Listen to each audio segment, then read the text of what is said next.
I just gave the chicks a clump of grass, and because they were seeming like they were a little bored, they started looking up at me and jumping like they want to fly. So it's important to keep their minds occupied. So I gave them some grass, and there it sits. They don't really care. So I'm going to move it and put it in between their food. I think they're scared of it.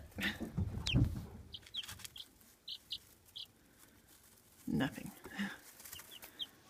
No, chickens have a need to scratch.